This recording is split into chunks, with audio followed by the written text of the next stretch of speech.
Franck Ferrand raconte sur Radio Classique.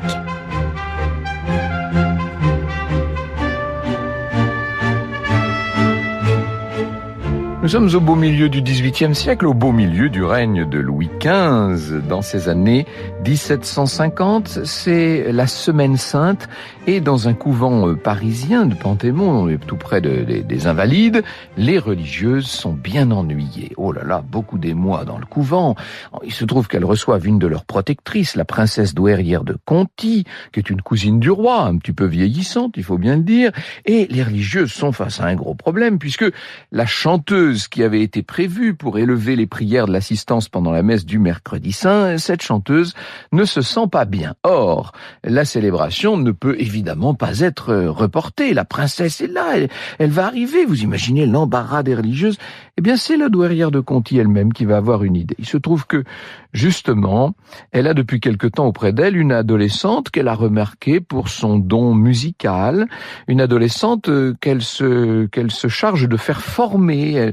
Elle fait polir son talent de chanteuse. Cette jeune fille s'appelle Sophie Arnoux. Et on se dit qu'elle pourrait être tout à fait à la hauteur, qu'elle pourrait prendre la relève. Eh bien voilà, on arrange la chose comme ça dans l'urgence. Voilà la frêle demoiselle, cette petite demoiselle qu'il faut imaginer avec ses cheveux sombres. La voilà poussée en avant sous les voûtes de l'église du couvent, et elle se lance sans trembler. Il ne s'agit pas bien sûr de décevoir la princesse douairière. Je cite les frères Goncourt qui ont écrit sur Sophie Arnoux, qui l'ont fait connaître ou qui en tout cas ont entretenu sa mémoire. Ils racontent, les frères Goncourt: l'office commence, la jeune fille se hasarde, s'enhardit, ravit les cœurs et les oreilles. Le lendemain au matin, l'église de Pantémon fut pleine. Quand Sophie eut fini, il y eut un murmure d'enchantement. Le vendredi, l'église était prise d'assaut et plus de 200 carrosses étaient renvoyées. Ce fut le Miserere de la Lande qui sortit ce jour-là de la bouche de Sophie et chanté sur un si grand ton de plainte et avec une telle harmonie gémissante que la chanteuse ne fut applaudie que par des larmes. Franck Ferrand sur Radio Classique. On peut parler d'un véritable triomphe pour la jeune Sophie qui a fait sa petite sensation dans la belle société. On parle que d'elle, on commente, on complimente. Vous imaginez, on est dans cette belle époque du règne de Louis XV. J'allais dire, on n'a que ça à faire, façon de parler. On glose sur cette voix à la fragilité assez touchante, mais qui néanmoins trahit sans cesse une véritable maîtrise. Il faut quand même préciser que la petite Sophie Arnoux ne sort pas tout à fait du ruisseau. Elle est la fille d'un couple de bourgeois. La mère de Sophie elle-même est née dans un foyer riche. Elle a été assez tôt au contact de milieux tout à fait brillants, puisqu'elle a fréquenté des gens comme Voltaire, comme l'abbé de Bernis, futur cardinal de Bernis, ou comme le comte de Caylus, le très grand collectionneur. Les Arnoux ont donc été en capacité d'offrir une éducation plus que correcte à leurs enfants, même si des déboires vont, quelque temps après, les obliger à exercer la profession d'hôtelier. Quoi qu'il en soit, le don de leur fille est vite connu dans la ville, et il va être bientôt connu à Versailles. Et voilà que la reine Marie Leginska entend qu'on lui présente cette demoiselle à la voix d'or. Et si ça intéresse la reine, ça doit bien pouvoir intéresser Madame de Pompadour, qui elle aussi veut connaître cet artiste qu'on dit si doué. Il faut savoir que Madame de Pompadour elle-même avait fait ses débuts dans le monde par un certain talent à chanter, à tenir des airs difficiles. Eh bien, on va voir Sophie Arnoux présentée à la reine, présentée à Madame de Pompadour. Elle est là avec son teint frais, son petit air hardi, et la voilà qui part elle aussi dans ses airs un peu difficiles. Comme d'autres épisodes de la vie de Sophie Arnoux, il faut vous dire que l'histoire de ces petits concerts a sans doute été pas mal réécrite. On ne sait jamais exactement ce qui appartient à la légende et à la réalité, mais le fait est qu'elle va éblouir la reine, qu'elle va éblouir la favorite elle-même, et que bientôt le roi Louis XV décide d'envoyer le petit phénomène à l'Académie royale de musique. On peut imaginer que soit son épouse, soit sa maîtresse l'en ont convaincu. Or, tout ça ne plaît pas tellement à la mère de Sophie, qui sait bien que devenir artiste à l'opéra, c'est entrer dans ce qu'on appelle le demi-monde. Vous savez, un monde très exposé, où la morale est rarement sauve. Louis XV pourrait avoir des intentions coupables, après tout, envers cette jeune fille, et parce que la réputation du roi commence à devenir un petit peu frelatée, pour tout vous dire. Et puis, même si ça n'était pas le cas, d'autres hauts personnages ou tout simplement d'autres hommes mal intentionnés pourraient essayer de jeter leur dévolu sur cette jolie interprète. Je cite encore les frères Goncourt, puisqu'on les a sous la main, ne nous en privons pas. Madame Arnoux fondit en larmes et courut chez Madame de Conti, demander main forte contre le trop de bien que le roi voulait à sa fille. Madame de Conti prit Sophie et, tombant chez l'abbesse de Pantémon, « Je vous amène, lui dit-elle, cette jeune personne dont messieurs les gentilshommes de la chambre veulent faire une actrice, chose que je ne veux pas. Cachez-la moi bien soigneusement dans un joli recoin de votre monastère en attendant que je puisse parler au roi. » Ce à quoi l'abbesse répondit, nous disent les Goncourt, « Princesse, je n'irai point faire ce chagrin au roi qui m'a donné mon abbaye. » Et oui, voilà comment ça fonctionne. Madame Arnoux et la douairière de Conti vont bien devoir se rendre à l'évidence. Messieurs les gentilshommes de la chambre auront le dernier mot. Les craintes vertueuses des deux dames de la douairière et de la maman ne vont pas peser lourd face aux intérêts de la cour. Et en parallèle, une solution pourrait résoudre le problème. On se dit que, après tout, c'est peut-être le moment de marier Sophie. Alors à cette époque où Sophie est donc en train de prendre, j'allais dire un peu malgré toutes celles qui voudraient la protéger, le chemin de l'opéra, sa mère lui recommande de se marier et d'accepter cette bague que lui tend le chevalier de Malézieux. Oh, dit comme ça, on se dit pourquoi pas, oui, mais le chevalier de Malézieux est assez âgé pour être son grand-père et, disons les choses, son charme n'a pas très bien tourné. Seulement, le parti n'est pas négligeable et pour Madame Arnoux-Mère, il semble qu'il vaille mieux que la vie déréglée qu'on associe généralement à la réputation de l'opéra et de ses artistes. Sophie, de son côté, n'a pas l'air très convaincue. Je cite la chère Joëlle Chevet, qui a retracé la vie de Sophie dans Les Grandes Courtisanes. Je la cite. « Malézieux lui promet 40 000 livres de rente et, en désespoir de cause, lui cite en exemple le mariage de Françoise d'Aubigné, future marquise de Maintenon, avec le poète Cudjat Scarron. La réponse fuse.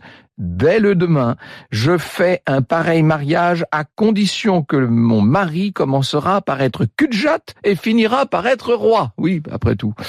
Un des premiers mots d'esprit de Sophie Arnoux qui contribuèrent tant à sa célébrité, mais qui en ce cas précis est destiné à la délivrer de l'horreur d'un tel mariage, nous dit Joëlle Chevet. Sophie trouve peut-être plus sage de ne pas trop l'être. Elle préfère s'enhardir sur le chemin qui lui réussit. La vertu des dames d'opéra, disait-elle, est faite de portes qu'on sait fermer à temps. Il faut, elle a 17 ans, 1757, elle va brûler les planches de l'opéra avec succès, dans des airs de Mondonville que vous venez d'entendre, ou du vieux Lully, de l'ancien Lully et de Mouret. Enfin, vous voyez, elle impressionne par sa justesse d'interprétation, par son aura. Elle est en train de rendre à ces opéras vieillissants une espèce de nouvelle jeunesse. Elle trouve des admirateurs. Non qu'elle soit tout à fait belle. Il semble notamment que sa bouche n'est pas de proportions parfaites, mais elle a du charme à revendre. Elle a des yeux ravissants et puis cette espèce de grâce qu'on ne peut pas expliquer par des mots. Qu'est-ce que vous voulez ? Sa mère peut se rassurer sur un point. Louis XV ne cherche pas à séduire Sophie. Bon.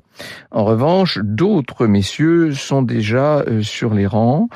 Un riche séducteur est même prêt à des intrigues étonnantes, semble-t-il. Il s'agit de l'héritier d'une famille ducale qui a 7 ans de plus que Sophie, monsieur de Lauragais, être fantasque, qui collectionne les violons d'Ingres, si j'ose dire, avec un succès inégal. C'est un homme qu'on voit se manifester dans l'équitation, dans la littérature, enfin, disons plutôt dans l'écriture, si vous voulez bien, même dans la médecine. Ah oui, il touche à tout, cet homme-là. Et au milieu de tout ça, il n'a pas oublié l'art suprême qui est celui de séduire les femmes. Bien entendu, bien qu'il soit marié, par ailleurs. Le voilà qui se présente un jour sous une fausse identité à l'hôtel des parents Arnoux.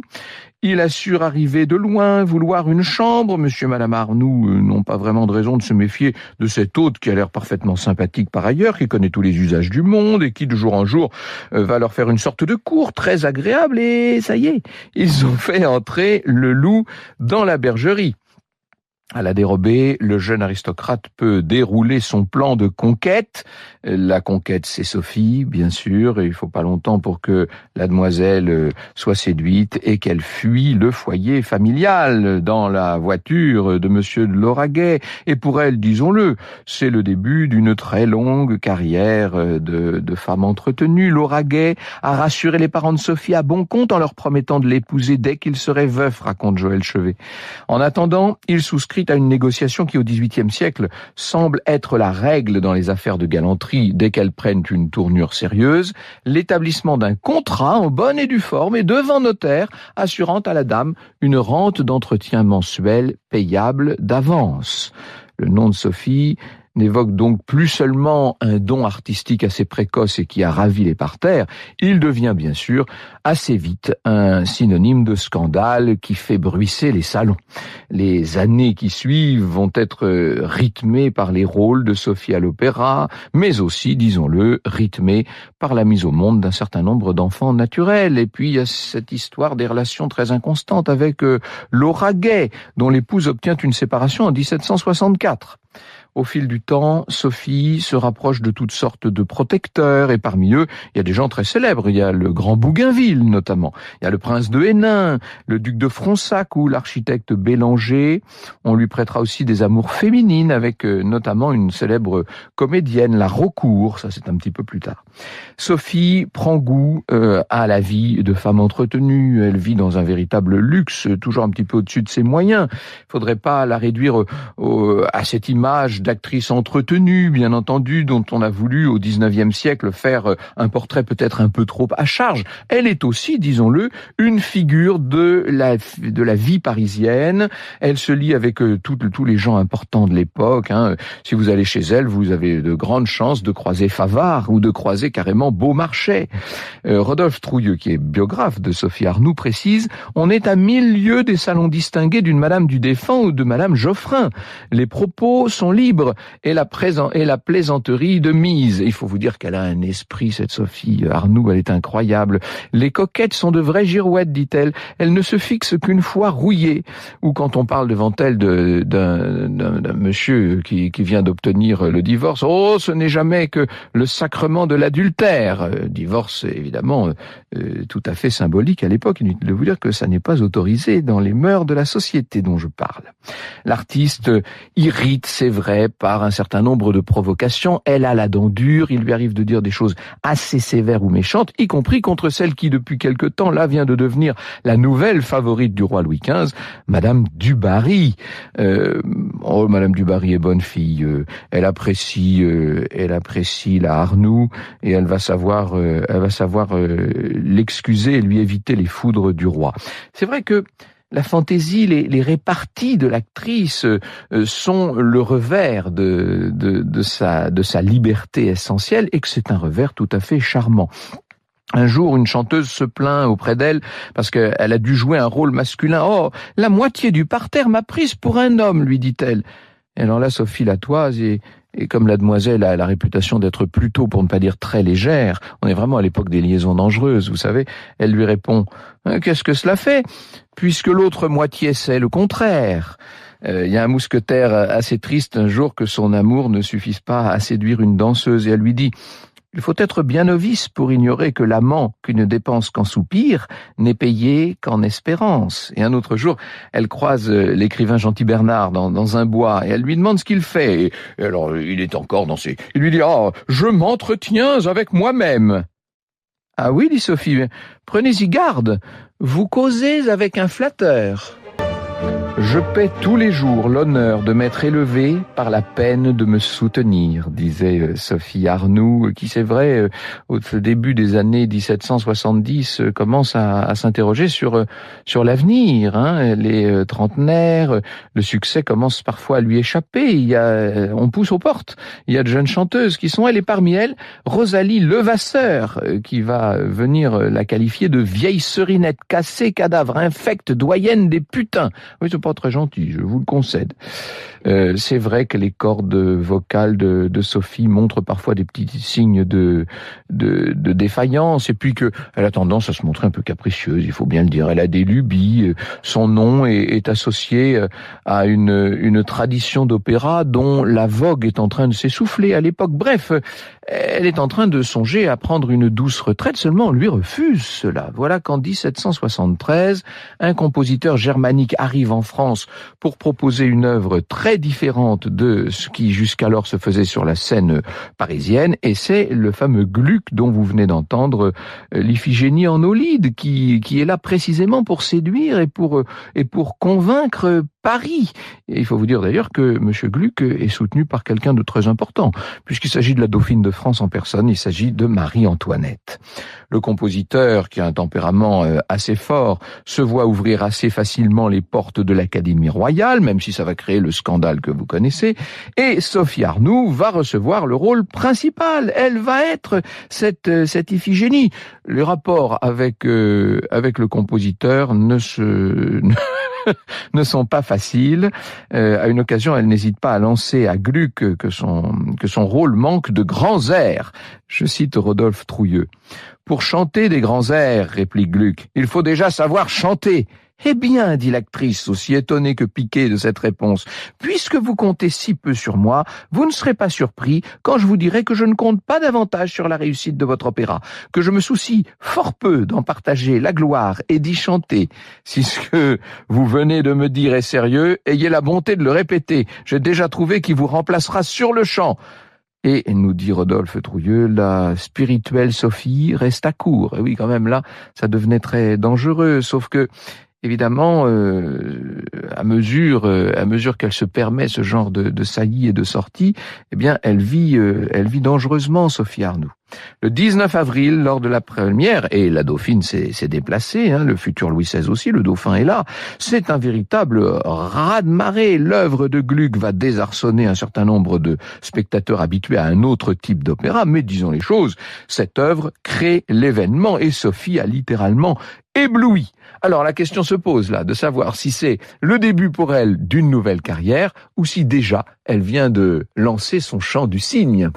Franck Ferrand sur Radio Classique. Il va falloir se faire une raison pour tout vous dire. Les capacités vocales de Sophie Arnoult sont en train de décliner. Je vous ai dit que la mode qui est en train de s'emparer de la scène parisienne n'est plus la sienne, et à la fin des années 70, donc au début du règne de Louis XVI, à l'approche de ses 40 ans, elle va dire adieu aux scènes d'opéra.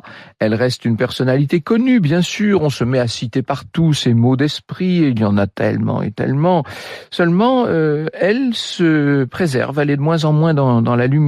Alors il y aura encore quelques petites péripéties, bien entendu, mais son monde est en sursis, disons-le, puisque 1789 va finir par arriver, et là Sophie est obligée de s'adapter à sa manière. Je cite Joël Chevet.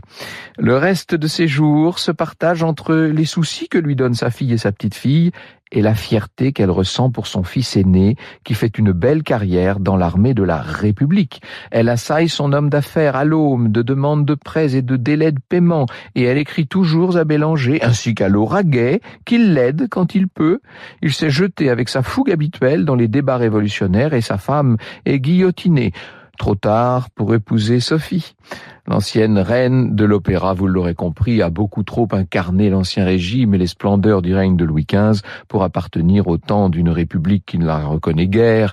Le consulat, l'empire, tout ça n'est pas fait pour elle. Son visage se ride, elle s'est muée d'une certaine façon, est un petit peu, si vous voulez, le témoignage de l'ancien monde. Et pendant le consulat, elle va être rattrapée par la maladie. C'est l'automne 1802 qui sera pour elle le dernier. Elle aura juste eu le temps de mettre ses petits petons, toujours très élégants, dans le nouveau siècle. Je cite pour finir Rodolphe Trouilleux, « La mort vient chercher Iphigénie. On prétend que, lors de la visite du curé, elle murmura doucement, dans un ultime et faible sursaut d'énergie, « Mon père, il me sera beaucoup pardonné, car j'ai beaucoup aimé. » Vous écoutez Radio Classique.